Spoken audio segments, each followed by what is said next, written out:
बात होगी पाकिस्तान और अफगानिस्तान के हवाले से। तो जनाब मुज़ाकरात तो चल रहे हैं और तुर्की के शहर इस्तांबुल में 3 दिन से ये मुज़ाकरात जारी हैं। 3 दौर हो चुके हैं मुज़ाकरात के, मगर अभी तक कोई डेवलपमेंट ही नहीं हो सकी है। पाकिस्तान अपने दो टोक मौक़िफ़ पर कायम है कि अफगान तालिबान रजीम को दहशतगर्दों की सरपरस्ती ख़त्म करना होगी और दहशतगर्दी के खात्मे के लिए इक़दाम करना होंगे।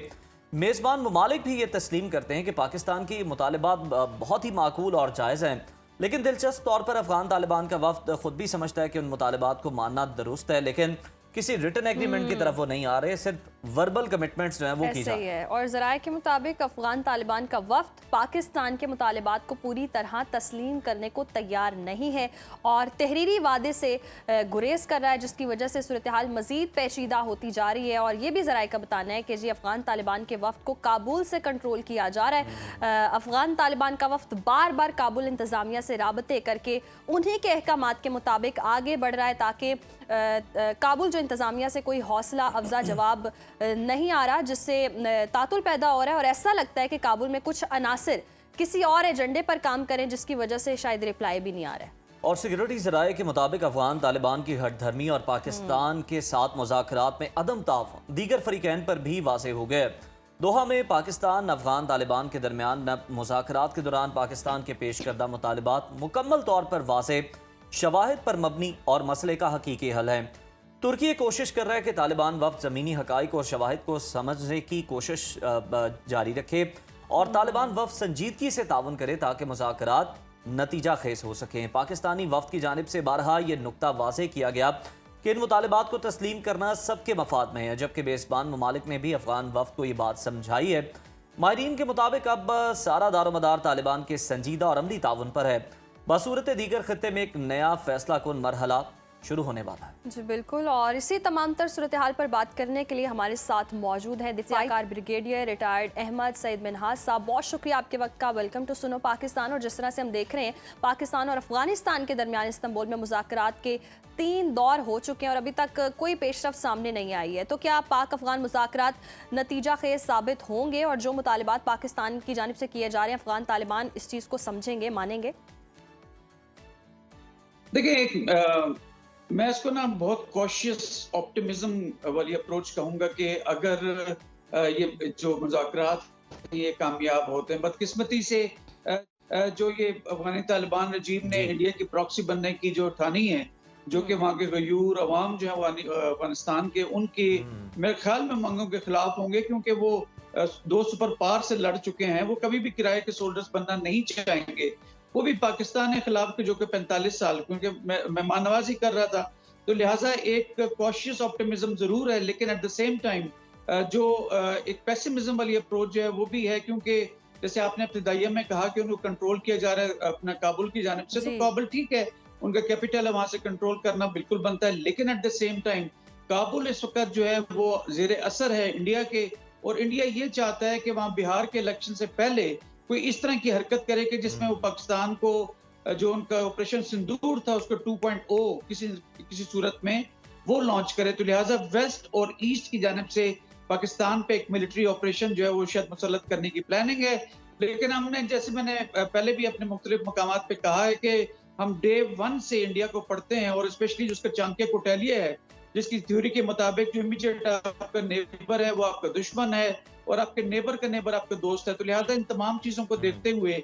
वेस्ट की जानिब से आने वाली थ्रेट और ईस्ट तो हमारी कंफर्म थ्रेट है, तो लिहाजा इन दोनों चीजों को हम वक्त प्लान रखते हैं। और जो फील्ड मार्शल आसिम मुनीर साहब हैं, उनके और ज़ेर क़यादत जितने कोर कमांडर्स हैं, वो जो भी हमारी फॉर्मेशन कमांडर्स कॉन्फ्रेंस भी हुई पिछले हफ्ते, उसमें इन तमाम चीजों का अहाता किया गया। हम जंग नहीं चाहते हैं। पाकिस्तान एक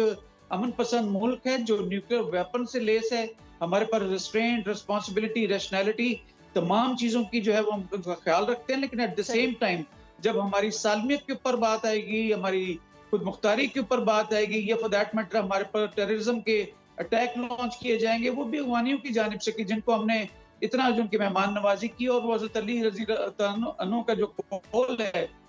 कि जिस पे आप एहसान करें उसके शर से बचें, तो लिहाजा ये तब उसके अगेंस्ट जाना, इस तरह की चीजें करना ये एक्सपेक्टेड नहीं था। लेकिन एट द सेम टाइम वो लीवरेज के तौर पर टेररिज्म को इस्तेमाल करना चाहते हैं। इंडिया ने अभी उनको अपने वहाँ पे एम्बेसी भी खोली against the norms of the world, और मजीद ये कि वहां पर उन्होंने $1 अरब जो है वो दरिया कुन्नड़ के ऊपर और दरिया काबुल के ऊपर डैम बनाने की भी प्रॉमिस की है। तो लिहाजा जब दुनिया ने उनके ऊपर सैंक्शंस लगा रखी हैं तो इस वैक्यूम को इंडिया ने रिकग्नाइज किया और उनको वहां पे पैसों की भी बात की जा रही है और यही चीज इंडिया की आइसोलेशन जो है उसको उसके जवाब भी बनाती है। तो इंडिया इसका शदीद आइसोलेशन के शिकार है, अफगानिस्तान ऑलरेडी आइसोलेटेड है। तो लिहाजा ये दो जो है मिलकर पाकिस्तान के खिलाफ जो है ये दुनिया के अगेंस्ट जो है खड़ा होना चाहते हैं। लेकिन पाकिस्तान हम वक्त तैयार है, जंग हम चाहते नहीं है, लेकिन एट द सेम टाइम अगर टेररिज्म होगी और हमारा जो सिंगल पॉइंट एजेंडा है कि आप उनको रोकें, अपने टेररिज्म को रोकें, अपनी सरजमीन को इस्तेमाल ना होने दें, अगर उसके ऊपर वो कोई मुस्बत कार्रवाई या बातचीत नहीं करते हैं जो कि वेरीफाइबल हो, तफ्तीश के काबिल हो, तो फिर जंग जो है जैसे जनरल आसिम मुनीर साहब भी कह चुके हैं, हमारे DSPR भी कह चुके हैं और हमारे भी वजीर दिफा ने भी कहा, तो फिर ओपन वॉर है। लेकिन ओपन वॉर किसी भी सूरत पाकिस्तान और अफगानिस्तान के हक में नहीं है। हाँ, ये जरूर है कि जब जंग होती है तो पोजीशन में स्ट्रेंथ से फिर आपको सब्जुकेट करना पड़ता है। इंडिया को हमने ऑपरेशन बनाना बिल्कुल ब्रिगेडियर साहब आप दुरुस्त फरमा रहे हैं सर कि पाकिस्तान के हक में भी ये वॉर नहीं है, अफगानिस्तान के हक में भी नहीं है और सबको पता है इसका फायदा किसको होगा।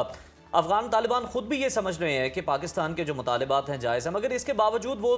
तहरीरी मुआहदा करने से गुरेज कर रहे हैं, कोई भी रिटर्न एग्रीमेंट की तरफ नहीं आ रहे। अफगान तालिबान रजीम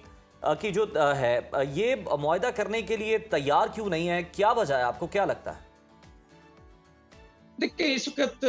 काबुल जो है वो जेर असर है न्यू दिल्ली के, इसमें कोई शक नहीं है। दुनिया ने उनके ऊपर सैंक्शंस लगा रखी हैं क्योंकि जब 2021 में अमेरिकन यहाँ से गए थे तो उन्होंने कुछ सख्त शरीयत वहाँ पे नाफिज की कि जिन्होंने मुख्तलिफ हकूक जो उनको सब्जुकेट किया। आपके औरतों के हकूक नहीं है, बच्चियां तालीम हासिल नहीं कर सकती हैं, अब एक अजीब सी सख्त किस्म की जो इस्लाम के भी नॉर्म्स के अगेंस्ट है उस तरह की शरीयत नाफिज की। तो अब उनकी वहाँ पे देखा जाए तो रिट मौजूद नहीं है मासफाई प्रोविंस कुन्नड़ के, कंदहार के, काबुल के और मुल्का 2-3 सूबों के, अदरवाइज बाकी तो सारे वॉरलॉर्ड्स कंट्रोल कर रहे हैं। तो लिहाजा अपने रजीम को तूल देने के लिए अपने लोगों की ख्वाहिशों के खिलाफ और पाकिस्तान के खिलाफ जाके बिल्कुल वही प्ले बुक इस्तेमाल की जा रही है। जो मोदी इलेक्शंस होते हैं तो पाकिस्तान के खिलाफ वर्जिश करता है या कोई फॉल्स फ्लैग ऑपरेशन करता है, या उसी तरह की प्ले बुक जैसे नेतन्याहू की जिसके अपने इसराइली उसके खिलाफ हैं, इसराइल के अंदर ह्यूमन राइट्स यहूदी जो हैं, तो वो अपने इख्तियार को तूल देने के लिए वो गजा के ऊपर चढ़ दौड़ा था। तो लिहाजा इन तमाम उसी तरह की प्ले बुक को पाकिस्तान के साथ इस्तेमाल करना चाहते हैं इंडिया की शय के ऊपर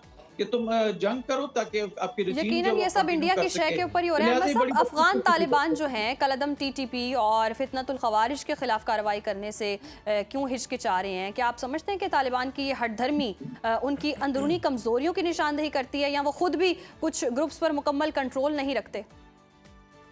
जी, एक तो ग्रुप पे कंट्रोल नहीं रखते बिल्कुल, इसमें कोई शक नहीं है, क्योंकि उन्होंने बड़ा TTP के एलिमेंट्स ने भी एक ऐसे उनको दिए हैं, इंडिकेटर्स दिए हैं तालिबान रजीम को कि वो जाके IS के साथ या दाइश के साथ मिल जाएंगे। तो तालिबान को ये खौफ है कि अगर इनके खिलाफ कोई कार्रवाई की तो वो इनके खिलाफ ही हथियार उठा के खड़े हो जाएंगे। बेसिकली तालिबान जो है TTP के एलिमेंट्स को या for that matter down south BLA या BRA के एलिमेंट्स को एज ए स्ट्रेटेजिक एसेट के तौर पर देखते हैं, एज ए लीवरेज के तौर पे देखते हैं, जो पाकिस्तान पे अपनी कार्रवाइयों को या अपनी पॉलिसीज को मुसल्लत करने के लिए हैं।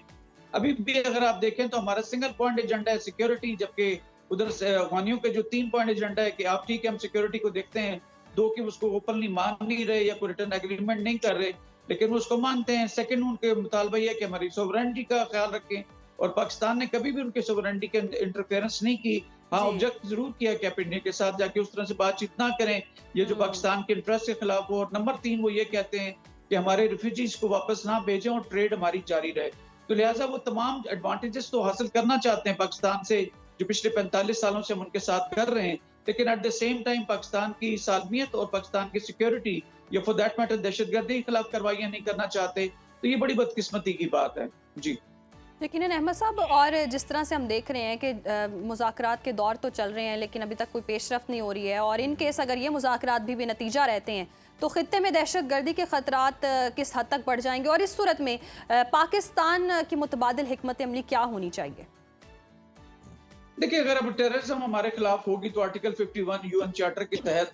सेल्फ डिफेंस के तनाजुर के अंदर हम हॉट परसूट ऑपरेशन करेंगे। पाकिस्तान ने पहले भी प्रूव किया, लेकिन इंडिया के साथ तो चले हमारे ठीक है कि शुरू से हम लोग पिछले 78 सालों से इंडिया ने कभी पाकिस्तान की एग्जिस्टेंस को नहीं कबूल किया, लेकिन हम अफगानिस्तान जैसे मुल्क जिसको हमने